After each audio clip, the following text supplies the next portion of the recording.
जय हिंद साथियों, आपने देश के तमाम टीवी चैनलों पर यह तस्वीर तो देखी होगी। ये साहब हिंदू भाइयों की अस्मिता जगाते हुए देखे जा सकते हैं। ये साहब कहते हैं, प्रवचन देते हैं कि जागो हिंदुओं जागो, जागो हिंदुओं जागो।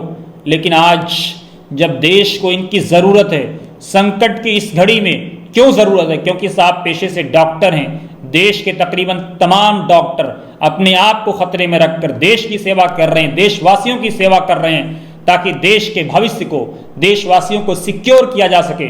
लेकिन ये साहब ट्वीट करते हैं, मैं प्रतिज्ञा करता हूं चाहे जो हो जाए घर से बाहर नहीं निकलना है, #कोरोना। लेकिन टीवी पर प्रवचन देंगे, देशवासियों के बीच में जाकर के एक डॉक्टर होने का फरीजा अंजाम नहीं देंगे। वहीं एक तरफ डॉक्टर इरफान अंसारी हैं, वो ट्वीट कर लिखते हैं, एक चिकित्सक होने के कारण मैं माननीय मुख्यमंत्री जी से हेमंत सोरेन JMM जी से इस पत्र के माध्यम से अनुरोध किया है कि मैं स्वेच्छा से सरकार के कोरोना के खिलाफ इस मुहिम में सेवा देना चाहता हूं। हम मिलकर लड़ेंगे इस महामारी से, #कोरोना। एक डॉक्टर मुख्यमंत्री को ऑफर कर रहा है कि आप मेरी सेवाएं लें, और एक डॉक्टर सिर्फ प्रवचन देता है टीवी चैनलों पर। उसके अलावा क्या कर रहे हैं आप खुद देखिए, आप समझिए। टीवी चैनलों पर नजर आ रहे हैं, पिछले कोरोना के खिलाफ मुहिम में लॉकडाउन के बाद या लॉकडाउन से पहले या अब तक कहीं ग्राउंड पर नजर नहीं आए हैं कि ये देशवासियों को एज अ डॉक्टर उनकी सेवा करते नजर आए हों। आप खुद फैसला कीजिए। वहीं जमीयत उलमा हिंद ने प्रेस रिलीज जारी करके कहा है कि देश की वो संगठन जो 100 साल पुरानी संगठन है, जो मौलाना सनाउल्लाह अमृतसरी और मौलाना अब्दुल बारी फिरंगी महली के जरिए बनाई गई संगठन है, आज जिसके सदस्य देश के पहले शिक्षा मंत्री मौलाना अबुल कलाम आज़ाद थे, उस संगठन की तरफ से प्रेस रिलीज आई है, बयान आया है कि जमीयत उलमा हिंद की ओर से भारत के प्रधानमंत्री को 10,000 मरीजों के लिए आइसोलेशन सेंटर बनाने की पेशकश की गई है। बनाने के लिए कहा गया है कि हम तैयार हैं, प्रधानमंत्री हमारी सेवाएं लें। इस कठिन समय में गरीब और प्रभावित जनता की मदद के लिए देशव्यापी स्तर पर जमीयत रिलीफ कमेटी बनाने की घोषणा कर रही है। एक और खबर ABP न्यूज़ की खबर है। ABP न्यूज़ की स्टोरी है कि लोगों की मदद को अब देश का सबसे बड़ा इस्लामिक शिक्षण संस्थान आगे आया है। देवबंद के दारुल उलूम के कुलपति मुफ्ती अबुल कासिम नोमानी ने मदरसे की एक बिल्डिंग को आइसोलेशन वार्ड के तौर पर इस्तेमाल करने की पेशकश की है। इस्तेमाल करने के लिए सरकार से कहा है।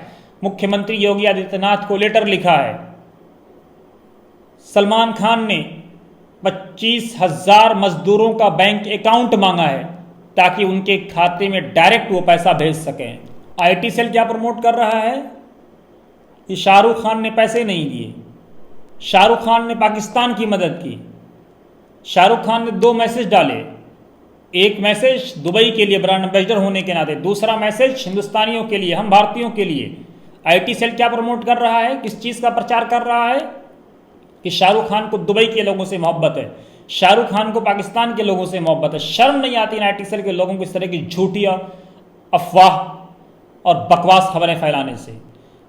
देश के जाने माने हिंदी जगत के पत्रकार ने अपने फेसबुक वॉल पर लिखा है, अब चर्चा हो रही है कि फलाने ने इतने करोड़ दिए, फलाने ने नहीं दिए, लेकिन कोरोना संकट को कुछ दिन से ही एक मानवीय त्रासदी में बदलने की जवाबदेही किनकी है? सरकारों से सवाल क्यों नहीं करने चाहिए? बिना तैयारी के आनन फानन में लिए गए निर्णय की जवाबदेही मांगिए। ये सवाल करिए कि हुक्मरानों की नींद कुछ दिन पहले क्यों टूटी? एक हफ्ते पहले तक बड़ी सरकारी एवं राजनीतिक बैठकें, कार्यक्रम, संसद सत्र क्यों चल रहे, जबकि कई देशों में कोरोना का तांडव चरम पर था? लाखों लोगों को बिना मेडिकल टेस्ट के हवाई अड्डे से घर क्यों जाने दिया गया? 130 करोड़ की आबादी वाले देश में रोजाना कुछ 100 टेस्ट क्यों हो रहे हैं? 3 महीने के लिए राहत पैकेज की घोषणा करके कंफ्यूजन किसने फैलाया? 2 राज्यों के मुख्यमंत्री ट्वीट खेल कर कंफ्यूजन क्यों फैलाए? ऐसे बहुत सारे सवाल हैं जिनके जवाब इस लड़ाई को लड़ने साथ मांगने पड़ेंगे।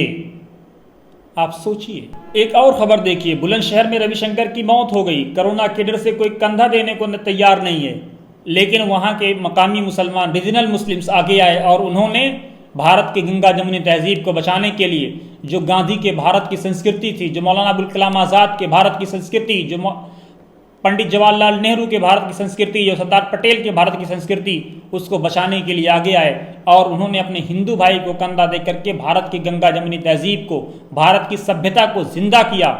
और यही हमारी भारत की शान है। आइए हम सब मिल करके इस बात का वचन लें कि हम अपने भारत की शान को जिंदा रखेंगे, इस भारत की शान को आगे बढ़ाएंगे। और दोस्तों, आइए हम संकल्प लें और अपने हुक्मरानों से इस बात की अपील करें कि चमन के मालिक अगर बना लें मुवाफिक अपना शिआर, अब भी चमन में आ सकती है पलटकर चमन से रूठी बहार अब भी। हम आशा करते हैं कि हमारा देश जल्द ही संकट की इस घड़ी से निकलेगा, पूरी दुनिया निकलेगी और हम लोग एक बार फिर मिल करके एक भारत श्रेष्ठ भारत के उस सपने को साकार करेंगे जिसका सपना गांधी जी, मौलाना आज़ाद, पंडित जवाहरलाल नेहरू और सरदार पटेल ने देखा था। जय हिंद, जय भारत।